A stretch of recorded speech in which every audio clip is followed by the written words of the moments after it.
Hoje, no nosso tempo âncora, continuamos na oração do profeta Jeremias. Nós fizemos na semana passada um paralelo entre a oração do capítulo 15 e a oração do capítulo 20. E nesta oração de Jeremias, a diferença entre o capítulo 15 e o 20, no 20 ele termina com uma interrogação, certo? Ele vai dizendo que por que ele nasceu, não sei se você lembra dessa passagem, e por que ele ficaria na decepção. No capítulo 15, se você relembrar um pouquinho da oração de Jeremias do capítulo 15, você vai encontrar que Jeremias e Deus, na sua oração, eles têm um diálogo. Eu até quero reler duas frases que tem no texto que nos ajudam muito a ver que do capítulo 15 parece que é um balanço maior da oração. É uma oração onde não fica uma pergunta do profeta em aberto. Se você olhar no capítulo 15, no verso 11, existe uma clara separação de quem faz a separação do texto em versículos, quem fez, né? No 11 diz assim: o Senhor disse. Então, Jeremias ora, então ele traz a sua queixa. Por exemplo, no versículo 10, Jeremias: ai de mim, minha mãe, por me haver dado à luz, pois sou um homem em luta e em contenda com a terra toda. Aí no 11, o Senhor disse: eu certamente o fortaleci para o bem e intervim por você. Aí Deus está respondendo. Então há um diálogo intenso na oração. E as nossas orações precisam, muitas vezes, ter essa capacidade de oração. Quando a gente diz os textos confessionais no livro de Jeremias, que são, para muitos autores, eles enxergam 7 momentos onde a linguagem é na primeira pessoa, é pessoal, é uma oração, que nesses textos de Jeremias, o que está se aprofundando aqui é o relacionamento, a intimidade do homem e da mulher que temem a Deus com o seu Deus. E na oração confessional, então há a liberdade de se expressar tudo que vai na nossa alma, sem constrangimentos,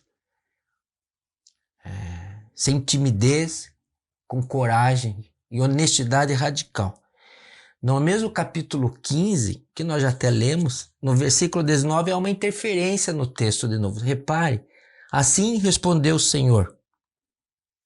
E aí vem entre aspas o que o Senhor respondeu. Porque no 18, Jeremias, porque é permanente a minha dor, a minha ferida é grave e incurável. Lembra que ele disse que ele tem uma dor, uma ferida aberta que é incurável? Por que te tornaste para mim como um riacho seco cujos mananciais falham? Perguntas de Jeremias que não querem se calar porque o coração dele está desejoso de uma resposta de quem ele ama, a resposta de quem ele serve, que é Deus, o Senhor Deus. Então Deus, assim respondeu o Senhor. E Deus responde, diz no 20, eu farei de você uma muralha de bronze fortificada diante deste povo. Muralha de bronze é algo firme, algo que vai resistir. E Deus faz isso a Jeremias durante a sua biografia e a sua caminhada no livro. Aí nós comparamos essa oração, que é um diálogo assim bem aberto, com a oração da semana passada que a gente comentou, que é do capítulo 20, verso 18. E de novo ele faz essa repetição de lançar sobre Deus a sua ansiedade. Porque sair do ventre materno, uma pergunta, só para ver dificuldades e tristezas e terminar os meus dias na maior decepção? Aqui não há no texto a interferência de um diálogo onde ele escuta a palavra de Deus e responde orando, ou Deus intervém e fala e dá as razões, o que ele vai fazer, o que ele não vai fazer. Essa oração do capítulo 20 termina a queixa de medo, de ira, expressando toda a sua dor, toda a sua perplexidade em relação ao que ele está vivendo. Lembre que aqui ele tinha saído de um aprisionamento. Será que nós vamos terminar em decepção? É a pergunta. Terminar os meus dias na maior decepção? Essa é a pergunta para nós respondermos e vermos como Deus age e relaciona-se com uma pergunta onde o seu filho, a sua filha percebem as suas circunstâncias, entram nas suas circunstâncias, olham as suas circunstâncias. Eu não penso que eu e você devemos orar diferente do que Jeremias está nos ensinando. Nós precisamos olhar as nossas circunstâncias, olhar as nossas realidades, trazer na nossa súplica intensamente as nossas confusões. Precisamos confessar as nossas tristezas, os nossos erros ou pecados. Claro, não tem uma resposta de Deus no capítulo 20, mas eu quero formular com você nesse encontro a resposta de Deus que ele dá no contexto da vida de Jeremias, numa dinâmica. A resposta de Deus à pergunta de Jeremias é: você não vai terminar, a sua vida não vai ser só a maior decepção, você não vai ficar com essa ferida incurável no coração, como no capítulo 15. Como nós podemos esclarecer isso pelo texto? Então nós vamos olhar hoje o capítulo 25. E no capítulo 25, se a gente fosse dar um título para essa dinâmica de que Deus não vai me deixar no vazio e nem na minha frustração. Então no capítulo 25 de Jeremias, a palavra veio a Jeremias a respeito de todo o povo de Judá, no 4º ano de Jeoaquim, filho de Josias, rei de Judá, que foi o 1º ano de Nabucodonosor, rei da Babilônia. O que o profeta Jeremias anunciou a todo o povo de Judá e aos seus habitantes de Jerusalém foi isto: durante 23 anos a palavra do Senhor tem vindo a mim, desde o 13º ano de Josias, filho de Amon, rei de Judá, até o dia de hoje, e eu tenho anunciado a vocês dia após dia, mas vocês não me deram ouvidos. A NVI traduz dia após dia a expressão que muitos autores traduzem como começando de madrugada. Essa é a ênfase de Jeremias nesse anúncio profético ao povo. Durante 23 anos eu estou trabalhando com persistência, resiliência. Durante 23 anos tenho acordado de madrugada, levantado cedo, antes do sol se colocar. Eu tenho essa dinâmica de vida de me entregar à escuta profunda da palavra de Deus, mas vocês não me deram ouvidos. Resultado nenhum. Não há arrependimento, não há volta ao Senhor. O que há é desprezo, humilhação, aprisionamento, sofrimento. O que faz a vida de Jeremias não ser uma tragédia? É a pergunta para nós. O que faz a vida de Jeremias fazer aquelas perguntas difíceis a Deus? Senhor, até quando eu vou viver com essa ferida incurável? Capítulo 15. Senhor, até quando eu vou viver em decepção com essa vida aqui? As minhas circunstâncias estão terríveis. O que faz Jeremias não esmorecer, no sentido de desistir, ou não se entregar ao tédio, à desesperança, a dizer que ele é um fracasso só mesmo e que ele precisa, acho que, voltar para a casa dele e esquecer tudo que Deus tem dito.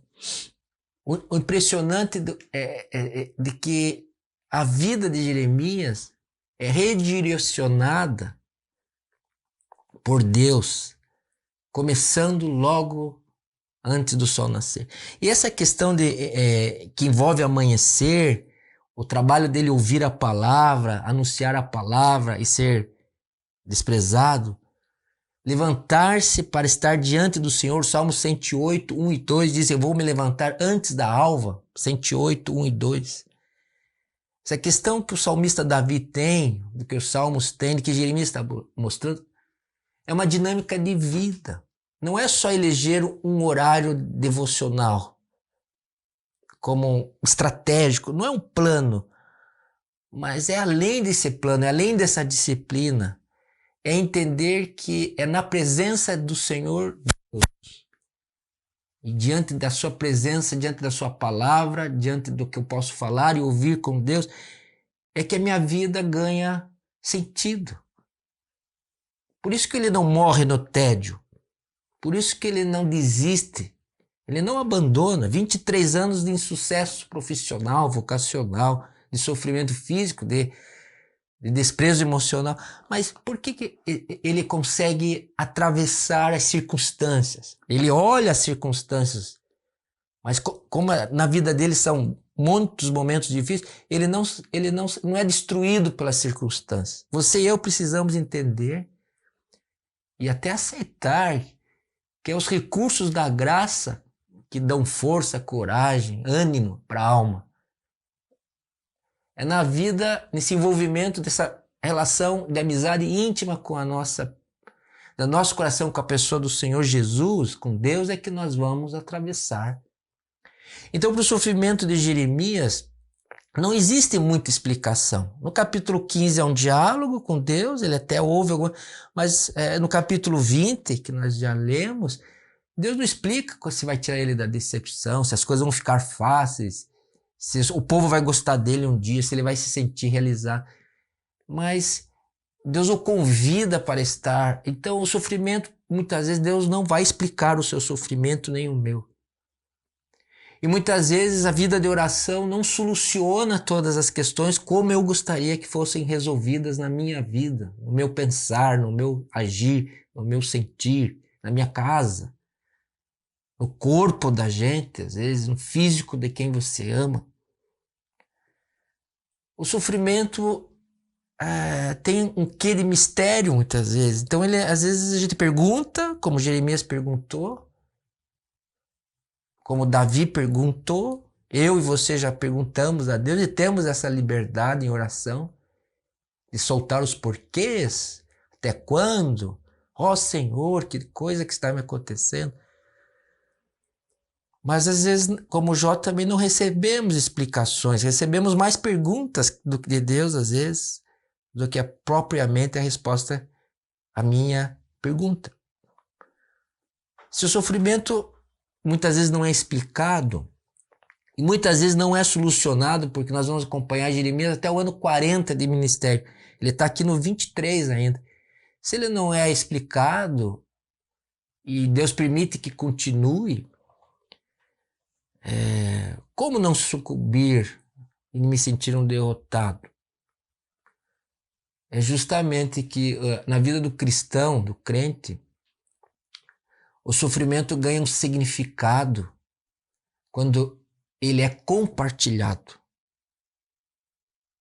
A partilha da dor nos dá significado. A gente sai da solidão quando partilha com Deus e o ouve e tem um encontro. Nós saímos da rejeição e principalmente nós saímos do medo, do tormento que o medo produz no nosso mente e no nosso coração.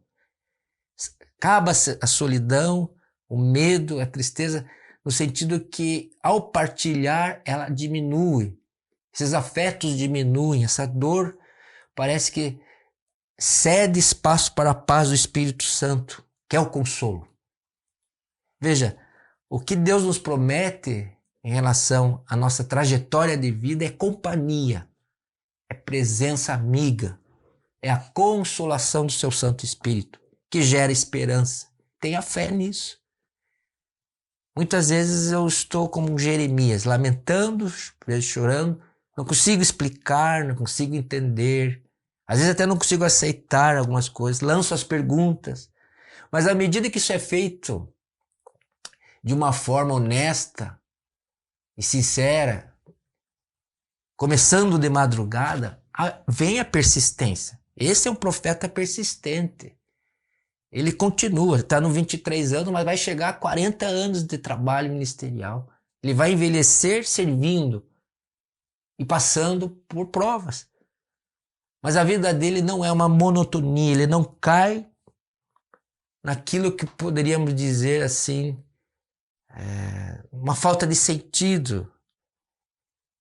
Porque Jeremias Não é um profeta que sofre abandono, nem rejeição de Deus, não. Há 11 textos com essa expressão, começando de madrugada. Que você já deve ter percebido que, conforme a tradução, aqui na NVT tá num jeito, na outra, eles traduzem por dia após dia, vez após vez.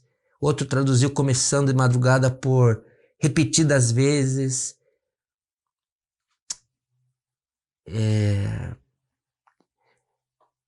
Importa muito, muda, mas a questão da palavra pode mudar, o intérprete pode mudar, mas a ideia é uma só, que é na busca de Deus. O meu sofrimento partilhado com Deus. Eu sou sustentado por Deus, alimentado por Deus, saciado pela pessoa de Jesus. E isso no Novo Testamento chama-se o Deus de toda consolação. Você tem um Deus de toda consolação. Por que Jeremias, após esse processo ministerial do livro de Jeremias, escreve as Lamentações de Jeremias? Lamentações de Jeremias é um cântico quíntuplo, porque são 5 estruturas nesse cântico, dividido em 5 capítulos. E lá no capítulo 3, verso 21, a gente leu algumas semanas atrás: todavia lembro-me também do que pode me dar esperança. Veja, Jeremias está dizendo assim: olha, as coisas estão difíceis, mas eu sei o que pode reorientar a minha vida.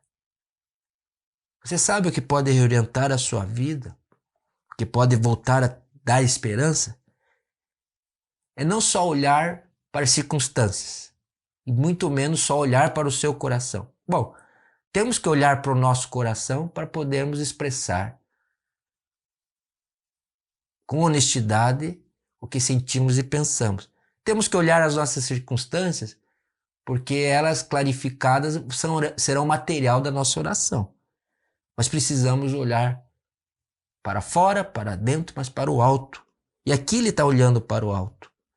Graças ao grande amor do Senhor é que não somos consumidos, pois as suas misericórdias são inesgotáveis. Na outra tradução, porque as suas misericórdias se renovam a cada manhã. Renovam-se a cada manhã, grande a sua fidelidade. Quero chamar a atenção a partir desse 24 agora. Digo a mim mesmo, a minha porção é o Senhor. Ele está falando de Deus, olhando para Deus, nesse Lamentações 3. E daqui a pouco ele diz para a alma, ele prega para a alma, ele fala para si mesmo, diz que a minha porção é o Senhor, portanto nele porei a minha esperança. A esperança do cristão, do crente, é Jesus. É dizer para si mesmo: essa circunstância é ruim, essa está difícil, aquele quer me matar, aquele me abandonou, aquilo nunca acontece comigo, eu me acho um fracasso. Mas daqui a pouco ele diz para si mesmo: olha, chega de dor, já estou falando da minha dor, já está claro para mim, as minhas circunstâncias estão aqui na mão, as minhas emoções estão muito claras, meus pensamentos estão expostos, mas eu preciso olhar para o Senhor, Deus de toda a minha esperança. A minha porção é o Senhor. Essa palavra, essa frase, a minha porção é o Senhor, redireciona a alma do profeta. E essa expressão, a minha porção é o Senhor, ela é encontrada na Torá, que é antes de Jeremias. Na lei de Moisés, no caso, né? A minha porção é o Senhor. Pelo menos 2 vezes eu quero ler para você aqui, primeiramente em Números, capítulo 18, verso 20. Primeiro Deus falando a Arão. Disse ainda o Senhor a Arão: você não terá herança na terra deles, nem terá porção entre eles. Eu sou a sua porção e a sua herança entre os israelitas. Lembre que Arão é irmão do Moisés, chamado para um trabalho especial, que são os sacerdotes. A família dele seria os que servem ali no templo, os que são responsáveis, vamos dizer assim, pela questão de culto. E Deus está dizendo aqui para Arão, para nós, olha, as outras tribos, as outras linhagens, os outros clãs terão a terra, grande riqueza, grande desejo, a busca para ser um povo, a identidade, né? Mas que a de Arão não. O que Arão vai ter na vida? Deus está dizendo para ele, eu sou a sua porção e a sua herança. Deus está afirmando isso para nós. Nossa, minha herança, ou seja, aquilo que eu tenho de valor, aquilo que é patrimônio, aquilo que é hereditariedade, aquilo que dava sentido para a vida no mundo patriarcal, no mundo antigo lá desses povos, era ter a posse da terra, né? Mas eles não teriam terra, eles teriam a Deus. O trabalho a Deus era a função dos levitas e da família dos sacerdotes que vem de Arão. Já no livro de Deuteronômio, capítulo 10, 9, é uma explicação. É por isso que os levitas não têm nenhuma porção de terra ou herança entre os seus irmãos. O Senhor é a sua herança, conforme o Senhor Deus lhe prometeu. Então eles tinham que carregar a Arca da Aliança, eles tinham que cuidar do templo, eles tinham que cuidar das questões de fé, do culto, ajudar o povo a chegar-se a Deus. E aqui está explicando em Deuteronômio que a herança deles é Deus. E os Salmos, então, e Jeremias emprestam essa expressão já antiga. Como é que a gente traduz isso? A minha herança é o Senhor. A minha porção é o Senhor. Você pode traduzir, acho que até da Bíblia de Eugênio Peterson está traduzido assim: Deus é tudo que eu tenho, por isso colocarei a minha esperança nele. Ou talvez você possa pensar do seu jeito aí: o que vale na vida é a fé em meu Deus. Isso é o meu tesouro. Essa é a direção. Isso é o melhor dos melhores. É deixar a boa vida para a melhor vida. Isso me dá esperança. Deus está aqui. Deus me ama. É isso que vale. É isso que é o tesouro. É isso que eu vou pôr meu coração. Depositar a minha fé, que gera esperança. A minha porção, Senhor. Jeremias, então, sabe como sair de momentos de decepção, momentos de escuridão. Ele, logo quando consegue, já nos primeiros momentos de vida, do dia, no amanhecer, dia após dia, ele faz disso a sua riqueza. A minha riqueza, Jeremias está dizendo, é a presença de Deus que me organiza, me reorienta, me consola, me devolve coragem, força e ânimo. Me devolve a esperança. Traga na sua mente que é a presença de Deus que renova alma e mente, que nos dá a condição de 23 anos de persistência.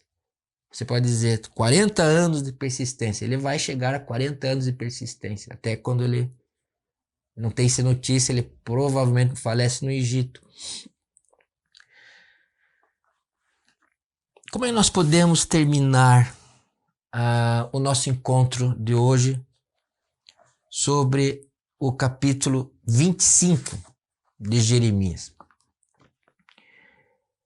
Eu penso que fazer as mesmas coisas durante muito tempo ou atravessar as mesmas circunstâncias que às vezes parecem ser crônicas há muito tempo, tempo após tempo, dia após dia, situação após situação, que nós estamos chamando aqui de realidade ou circunstâncias, podem nos trazer medo. Medo é muito difícil levar a vida com medo, porque a gente olha para a frente e as coisas são penumbras, são escuras, repetitivas, monótonas, entediantes. E parece que no nosso coração então nasce uma chama, um fogo ardente de urgência de que há necessidade disso se resolver. Há necessidade de mudança. Nós gostamos de novidades e mudanças também. Faz parte da nossa natureza humana. Nós não queremos ciclos muito constantes, repetitivos. Nós precisamos, às vezes, trazer alguma coisa, a gente chama de sabor novo, um tempero novo, cores novas. Isso é humano, completamente humano e é normal. Nós passamos por isso. Mas a pergunta que é respondida e que nós abrimos aqui é como é que Jeremias consegue responder a sua vida responde, por que sair do ventre materno? É uma pergunta que ele faz da oração do capítulo 20. Saiu do ventre materno porque Deus deu o dom da vida e o chamou para o ministério, onde ele vai ser coluna de bronze, muro de ferro. Só para ter dificuldades e tristezas e terminar os meus dias da maior decepção, Jeremias responde com a vida dele. Ele não termina os dias na maior decepção. Ele não sucumbe ao terror da monotonia. Ele consegue, na vida, na sua própria vida, ter um ciclo, ter uma liturgia dos momentos, das horas. Ele consegue fazer um enquadre, eu diria. Ou seja, ele consegue ter uma atitude e um estilo de vida onde o melhor é Deus. Onde Deus será a fonte de renovação para o dia. Dia após dia, a vida dele ganha tempero, não é porque ele descobre algo novo, tem uma novidade, ou porque ele é aceito pelo povo, ou porque a palavra produz arrependimento. Não é por isso. Se você olhar os capítulos que vão se seguir, a gente ainda vai ficar no Jeremias mais um tempo, você vai ver que tem poucos personagens que ajudam Jeremias. Você fica olhando e diz, puxa, pode encontrar 2 ou 3 nomes. Um desses personagens que nós vamos ver que estão... Então, Deus põe outros recursos, né? A partir de que Jeremias está com Deus, recursos da graça. Então, existe um tal de Baruque, que você vai encontrá-lo no capítulo 36. Então, Jeremias chamou Baruque para escrever no rolo todas as profecias que o Senhor lhe tinha falado. Baruque é um escriba. E Baruque vai ser um amigo de Jeremias que vai escrever tudo que ele tem pregado nesses 23 anos, colocar num rolo e perpetuar as profecias de Jeremias. Baruque é um escriba, um auxiliar que vai ajudar. Então Deus começa a levantar recursos da graça. Baruque é um. Se você perceber o capítulo 26, que é o seguinte, no início do reinado de Jeoaquim, que nós estamos vendo, filho de Josias, então vem a profecia e no versículo 7, olha a reação. Então, logo depois do 25, que ele está contando essa dinâmica da vida de Jeremias, deixando para nós a direção de reorientação, que é a presença de Deus. No 26 diz assim, 7, os sacerdotes, os profetas e todo o povo ouviram Jeremias falar as palavras no templo do Senhor. E assim que Jeremias acabou de dizer ao povo tudo o que o Senhor lhe tinha ordenado, os sacerdotes, profetas e o povo prenderam ele e disseram, você vai morrer, porque você profetiza em nome do Senhor e afirma que este templo será como Siló e que essa cidade ficará arrasada e abandonada? E eles vão querer novamente prender e matar Jeremias. Aí aparece no 24, mas Aicã, filho de Safã, protegeu Jeremias impedindo que ele fosse entregue ao povo para ser executado. Veja, esse texto aqui, do capítulo 26, aparece o nome Aicã. O que eu li para você no 36, aparece o nome Baruque. No 37, Jeremias é preso de novo, e tem o versículo 16. Jeremias foi posto numa cela subterrânea, onde ficou por muito tempo. Muito tempo. Você começa a perceber que... E no 38 ele é jogado num lamaçal. 38, 6. Jeremias afundou na lama. Parece que vem sofrimento após sofrimento, prisão após prisão. As coisas estão, né? Conforme os anos passam, estão ficando mais intensas. Veja, ele foi preso, iriam matá-lo, mas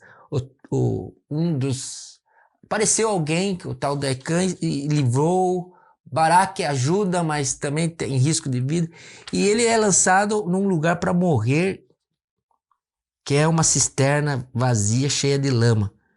Mas aparece um etíope aqui. Nesse capítulo 38 ainda a gente vai ver. Um etíope, alguém que nem era judeu, e pede licença ao rei e salva Jeremias.